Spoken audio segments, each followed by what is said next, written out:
പ്രതിഫലിക്കാൻ പോകുന്നത്? നിങ്ങൾ ഒരുപാട് വിലയിരുത്തൽ പറയല്ലേ. ഈ ഒരു കാര്യം നമ്മൾ മനസ്സിലാക്കേണ്ട, ഈ സൈബർ രാഷ്ട്രീയ മനോരോഗികൾ സത്യത്തിൽ അവരുടെ രാഷ്ട്രീയത്തിനോ അവരുടെ രാഷ്ട്രീയ സംഘടനയ്ക്കെതിരെയാണ് അവർ പ്രവർത്തിക്കുന്നത്. കാര്യം ഇവർ ഇങ്ങനെ എഴുതുന്ന വഴി എതിർ സ്ഥാനാർത്ഥി കൂടുതൽ ആഭിമുഖ്യം ലഭിക്കുക എന്നുള്ള വേറെ ഒന്നും സംഭവിക്കുന്നില്ല. അതുകൊണ്ട് കെ ശൈലജയ്ക്ക് വോട്ട് ചെയ്യാൻ തീരുമാനിച്ചു. കെ ശൈലജ വ്യക്തി അംഗീകരിക്കുന്നവരും ഈ തെരഞ്ഞെടുപ്പ് വോട്ട് ചെയ്യും. കാര്യം ക്ലോസ്ലി കൊണ്ടിട്ട് തെരഞ്ഞെടുപ്പാണ് വടകരയിൽ.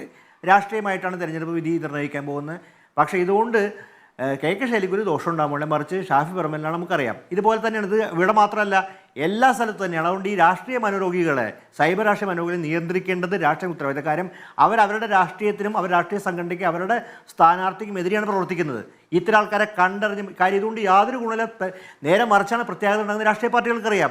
എന്നിട്ടും എന്തുകൊണ്ട് ഈ രാഷ്ട്രീയ മനോരോഗികളെ നിയന്ത്രിക്കുന്നില്ല? എന്തുകൊണ്ട് ഇതുപോലെ നമുക്കറിയാവുന്നൊരു കാര്യം, കേരളത്തിൽ ഉന്നതരായ നേതാക്കൾ തന്നെ എതിർ സ്ഥാനാർത്ഥിയെക്കുറിച്ച് അടുത്ത ഒരൊറ്റ പരാമർശം ഇലക്ഷന് പ്രത്യേകത സൃഷ്ടിച്ചതാണ്. എതിർ സ്ഥാനാർത്ഥിക്ക് ജയിപ്പിച്ച സാഹചര്യം കേരള രാഷ്ട്രീയത്തിൽ ഉണ്ടായിട്ടുണ്ട്. അത് നമുക്ക് എത്ര അനുഭവം. എന്നിട്ട് പോലും ഈ സൈബർ രാഷ്ട്രീയ മനോരോഗികൾ ഇത്ര വലിയ പാഠം ഉൾക്കൊള്ളാതെ എന്തുകൊണ്ട് ഇത്ര അരാഷ്ട്രീയമായ ഈ വിദ്വേഷ പ്രസംഗത്തിൽ ഏർപ്പെടുന്നു?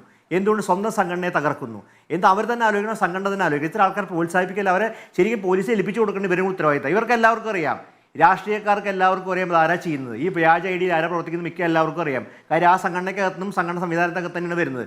അവരെ ചൂണ്ടി അതിനുള്ളിൽ പുറത്താക്കി നടപടിയെടുത്ത് അവരെ ഒഴിവാക്കി നിർത്തുന്ന ആ രാഷ്ട്രീയ സംഘടന ഭാവിക്കും കേരളത്തിൻ്റെ ഭാവിക്കും സമൂഹത്തിൻ്റെ ഭാവിക്കും എല്ലാം നന്നായിരിക്കും. കാര്യം ഇതുകൊണ്ടൊന്നും കെ ശൈലജയുടെ വ്യക്തിത്വത്തിന് ബാധിക്കാൻ പോകുന്നില്ല. മറിച്ച് കെ ശൈലജ ഗുണം ഉണ്ടാവുന്നത്. ഇതൊക്കെ മനസ്സിലാക്കിയത് കെ ശൈലജയുടെ കാര്യം മാത്രമല്ല, കേരളത്തിൽ എവിടെയും അത് തന്നെയാണ്. കേരളത്തിൽ നമ്മൾ കണ്ട ചരിത്രം അതാണ്. കാര്യം എവിടെയൊക്കെ പ്രതിയോഗിക്കെതിരെ ഇത്തരം വഷളം പ്രയോഗങ്ങൾ നടത്തുന്നു, അതൊക്കെ പ്രതിയോഗിയെ സംബന്ധിച്ചുള്ള ഗുണകരമായി മാറുന്ന ചരിത്രമാണ് കേരളത്തിൽ ഉണ്ടായിട്ടില്ല. കേരള സമൂഹം അവജ്ഞയോടെ എതിർപ്പോടെ തള്ളിക്കളഞ്ഞിട്ടുണ്ട്. ഇത് മനസ്സിലാക്കാൻ ഈ രാഷ്ട്രീയ സൈബർ മനോരോഗികൾക്കും അതിനെ പ്രോത്സാഹിപ്പിക്കുന്ന രാഷ്ട്രീയ നേതൃത്വത്തിന് എന്തുകൊണ്ട് സാധിക്കുന്നില്ല എന്നുള്ളതാണ് നമ്മളെ ഒരു തരത്തിൽ മനസ്സിലാക്കാൻ പറ്റാത്ത പോകുന്ന കാര്യം. അവർക്ക് വേണ്ടപ്പെട്ട ആളുകളാണ് ഉണ്ടാക്കി വിതരണം ചെയ്യുന്നെങ്കിലോ? ഇതിൽ കുറ്റവാളികളെ നിർത്താൻ നോക്കുന്നത് ഇത് അന്വേഷണം നടത്തട്ടെ, ആരാണ് ചെയ്തതെന്ന് കൂടി കണ്ടെത്തിയിട്ടുണ്ട്. ആദ്യം ഉള്ളിലുള്ള ആളുകൾ അല്ല, ഞങ്ങൾക്ക് പരാതിയുണ്ട്, ഞങ്ങൾ കൊടുക്കും, അതിനെ കുറിച്ച് ആലോചിക്കുന്നുണ്ട്. ഇതിന്റെ ഗുണം ശൈലജയ്ക്കാണെന്ന് നിങ്ങൾക്ക് എല്ലാവർക്കും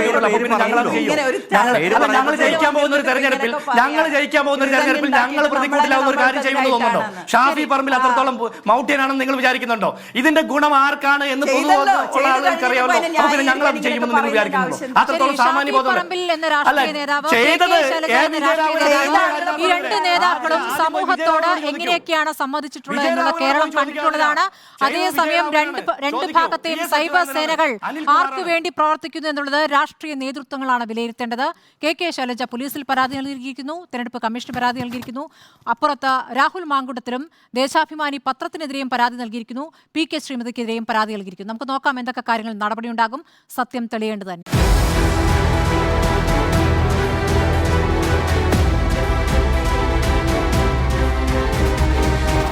Debate with Smriti Parthikad.